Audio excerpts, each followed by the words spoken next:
बच्चों, मैं श्रीमती उमा यादव शासकीय उच्चतर माध्यमिक विद्यालय कन्यावाड़ा बालोद से आज हम अकाउंट्स में पढ़ेंगे पूंजी खाता। साझेदारों के पूंजी खाते। फर्म में साझेदारों से संबंधित समस्त व्यवहारों का हिसाब किताब को पुस्तकों में लेखा करने के लिए हम उनके पूंजी खाते के माध्यम से करते हैं। साझेदारों की पूंजी खाते में उसके द्वारा लाई गई नगद पूंजी, माल, अतिरिक्त पूंजी, ऋण, आहरण, पूंजी पर ब्याज, आहरण पर ब्याज, वेतन, कमीशन, इन सभी चीज़ों की प्रविष्टियां की जाती हैं। साझेदारों की पूंजी खाते जो हैं, इसके अंतर्गत हम दो पद्धति का प्रयोग करते हैं। ये जो दो पद्धतियां हैं, आज हम इन्हीं के बारे में चर्चा करेंगे। तो बच्चों, साझेदारों के पूंजी खाते के अंतर्गत मैंने बताया कि दो पद्धति होती है। पहली पद्धति होती है स्थिर पूंजी पद्धति और दूसरी होती है परिवर्तनशील पूंजी पद्धति। तो पहले हम देख लेते हैं स्थिर पूंजी पद्धति क्या है। इस विधि के अंतर्गत साझे द्वारा लाई गई पूंजी हमेशा स्थिर रहती है। क्या रहती है? स्थिर रहती है। और साझेदारी की अवधि में इस पूंजी में कोई भी कमी या वृद्धि नहीं की जाती है, क्योंकि इस विधि में साझेदारों की पूंजी खाता जो है वो अपरिवर्तनीय होती है। क्या होती है? अपरिवर्तनीय होती है। इसलिए एक अतिरिक्त खाता खोलने की आवश्यकता इसमें नहीं होती है, जिसमें साझेदारों से संबंधित अन्य व्यवहारों का लेखा किया जा सके। साझेदारों का चालू खाता कहते हैं। इस खाते के अंतर्गत हम दो खाते खोलते हैं। स्थिर पूंजी पद्धति के अंतर्गत हम दो खाते खोलते हैं। पहला है पूंजी खाता और दूसरा है चालू खाता। तो हम देख लेते हैं साझेदारों का पूंजी खाता। एक तरफ डेबिट, दूसरी तरफ क्रेडिट। इसमें रकम जो है, जितने भी साझेदार होंगे उस हिसाब से हम जो रकम का बॉक्स है उसको बढ़ा लेंगे। यहाँ पर 3 साझेदार हैं तो मैंने 3 बॉक्स बनाया है। ABC, कोई भी नाम हो सकता है। 4 साझेदार हैं तो 4 बॉक्स बनेगा। 2 साझेदार हैं तो 2 बॉक्स बनेंगे। तो इस प्रकार से पूंजी का शेष हम इस खाते में लिखते हैं। क्या लिखते हैं? पूंजी का शेष। जो साझेदार पूंजी लाया रहेगा, अतिरिक्त पूंजी है या पूंजी है, उसका जो शेष है हम यहाँ पर लिखते हैं। पूंजी खाते में केवल पूंजी की राशि ही लिखी जाती है। बाकी जो समस्त मदें हैं वो हम चालू खाते में दिखाते हैं। तो इस प्रकार से तो अब हम देखते हैं साझेदारों का चालू खाता। इसमें भी वही दो साइड रहेगा। एक साइड है डेबिट, दूसरा है क्रेडिट। विवरण और साझेदार, जितने भी साझेदार हैं उस हिसाब से रकम रहेगा। इसमें सबसे पहले चालू खाते का हमारा शेष दिया रहेगा। वो शेष डेबिट भी हो सकता है, शेष क्रेडिट भी हो सकता है। यदि डेबिट है तो दोनों में से कोई एक शेष रहता है तो हमारा कोई भी एक तरफ जो है वो शेष आएगा। इसके बाद हम लिखते हैं पूंजी पर ब्याज खाते से पूंजी पर ब्याज खाते को, वेतन खाते को, कमीशन खाते को, लाभ हानि खाते को। क्रेडिट है तो को के साथ लिखेंगे। डेबिट है तो आहरण खाते से, आहरण पर ब्याज खाते से, लाभ हानि खाते से। तो ये मदें जो हैं डेबिट और क्रेडिट की मदें हैं। अब हम टोटल करते हैं। जिसका टोटल ज़्यादा है, जिस भी साझेदार का, एक साझेदार का टोटल करते हैं। ए का टोटल करेंगे पहले, उसके बाद बी का टोटल करेंगे, उसके बाद सी का टोटल करेंगे। ये जो बैलेंस है वो डेबिट भी हो सकता है, क्रेडिट भी हो सकता है। अब आगे हम देख लेते हैं स्थिर पूंजी पद्धति। हमने देख लिया। स्थिर पूंजी पद्धति में 2 खाते बनाए थे हमने, पूंजी खाता और चालू खाता। अब हम देखते हैं परिवर्तनशील पूंजी पद्धति के अंतर्गत केवल एक खाता बनता है और इसे हम कहते हैं पूंजी खाता। इस पूंजी खाते में हमने जो पिछला पूंजी खाता और जो चालू खाता बनाया हुआ है, इन दोनों का जो है वो एक साथ बनाते हैं।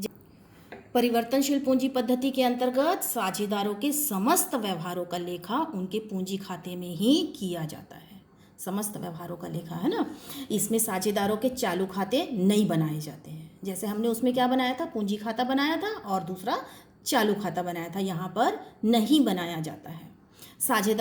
साझेदारों द्वारा लाई गई पूंजी, माल, अतिरिक्त पूंजी, वेतन, कमीशन, बोनस, पूंजी पर ब्याज, आहरण, उस पर ब्याज, लाभ हानि का लेखा पूंजी खाते में ही हम करते हैं।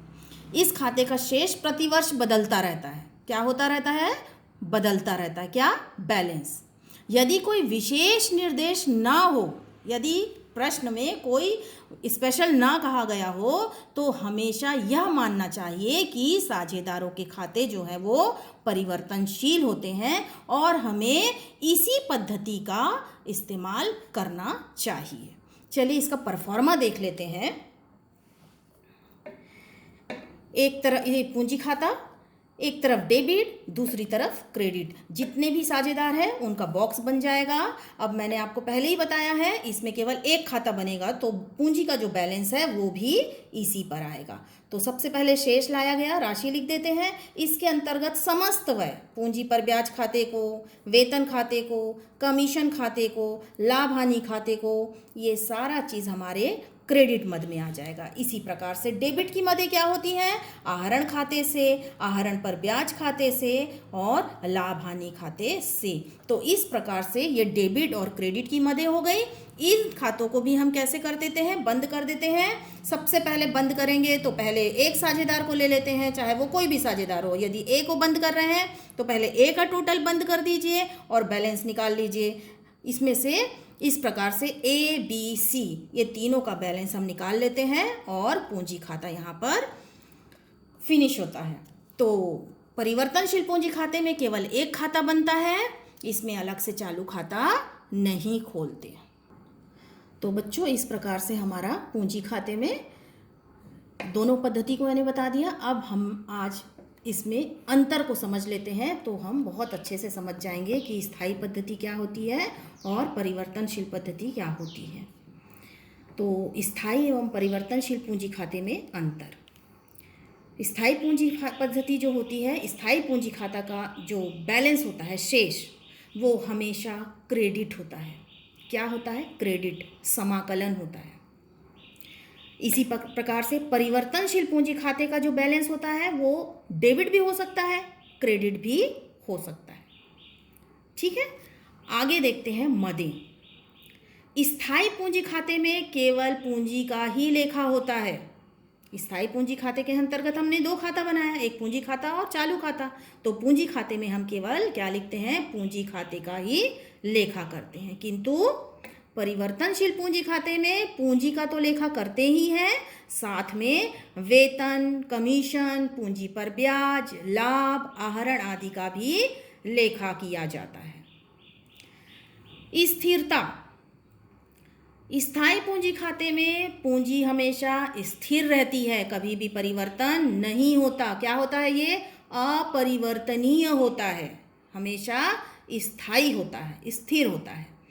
इसके विपरीत हम देखेंगे परिवर्तनशील पूंजी खाता के अंतर्गत पूंजी जो है वो हमेशा परिवर्तित होती रहती है। क्या होती रहती है? परिवर्तित होती रहती है। आगे देखते हैं चालू खाता। स्थायी पूंजी खाता में हम क्या करते हैं? चालू खाता खोलते हैं। दो खाते खोलते हैं, पहला पूंजी खाता, दूसरा चालू खाता। तो स्थायी पूंजी खाते के अंतर्गत हम चालू खाते को खोलते हैं, किंतु परिवर्तनशील पूंजी खाते में हम चालू खाता नहीं खोलते हैं। खातों की संख्या।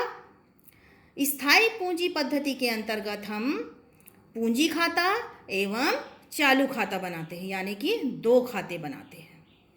किंतु परिवर्तनशील पूंजी पद्धति में हम केवल पूंजी खाता का ही लेखा करते हैं, पूंजी खाता ही बनाते हैं। इसमें केवल एक खाता बनता है।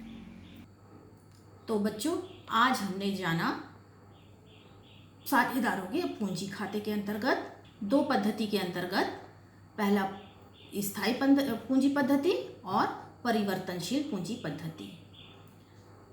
दोनों को समझने के बाद हमने क्या देखा, दोनों में अंतर। तो इस प्रकार से इसी पर आधारित हम प्रश्नों को अगली कक्षा में हल करेंगे। नमस्कार।